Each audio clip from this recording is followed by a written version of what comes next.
The season of eternal optimism where every team has a chance at greatness.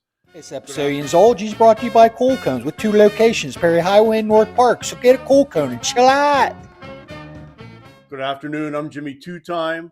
This is the preseason Steeler edition of Yinzology, the study of everything Pittsburgh.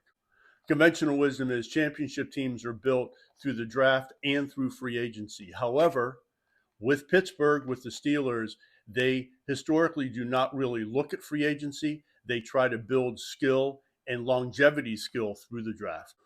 With that said, the Steelers are the number one team since 1970 with their season winning percentage at 613. With regards to that, they do try to build through the draft. And I'd like to take a look back, since this is the study of everything Pittsburgh with the Yinzology, take a look back between 1969 and 1974, comparing it to 2017 to this draft of 2023. Back in 1969, whenever you look at building a championship team, you want to build a championship team inside out, and defense wins championships. The first round draft pick that the Steelers took in 1969 was Mean Joe Green. You needed just a rock solid guy on the defensive front to go ahead and really start building out.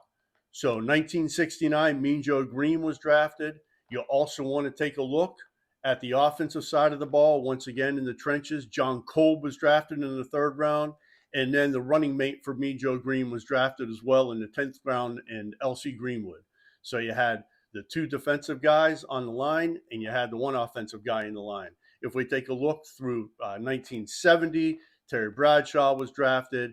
71, and really 74 was known as the best draft ever by any NFL team.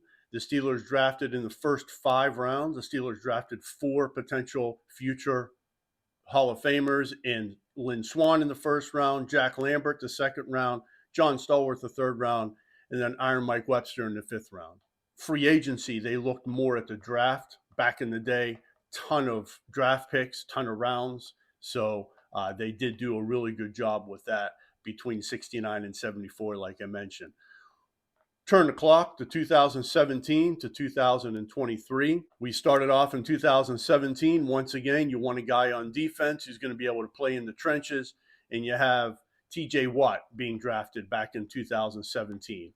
Since 2017, we've had Kenny Pickett, which some people compare to Bradshaw, George Pickens, Deontay Johnson. You have Pat Freiermuth. You have the big stud at tight end this year that they drafted as a rookie. You have Najee Harris.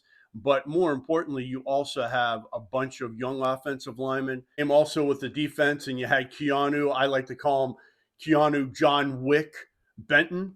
He plays on a defensive line, so he definitely is a stud on the defensive side. But you also have Alex Highsmith as a complement and as the bookend to TJ Watt. You have a bunch of inside linebackers that the Steelers did finally go against what they normally do by going ahead and signing some inside linebackers to free agency. But, you look at Dwayne Woodruff and Donnie Shell and Mike Wagner, and Joey Porter Jr. definitely fits into that mold as well as a physical, tall, really ball hawk type of defensive back. You have Minkah Fitzpatrick, and you begin to look at what happened back in the championship years of the 70s with the Steelers. You can compare it to what potentially will happen as we start this year. Everyone starts at 0-0 at the beginning of the year. Expectations are high. Optimism is high. But after the Steelers go 3-0 in the preseason, the offense wasn't able to be stopped. The defense stopped everyone. I, for one, have some very high expectations and good feelings about what's going to happen this year.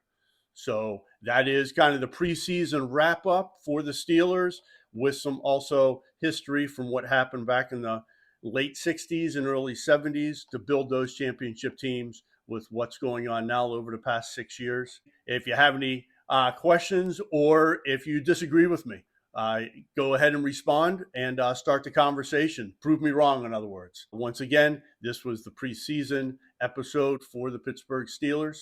Jimmy Two Time with Yinzology, the study of everything Pittsburgh, and I'm out.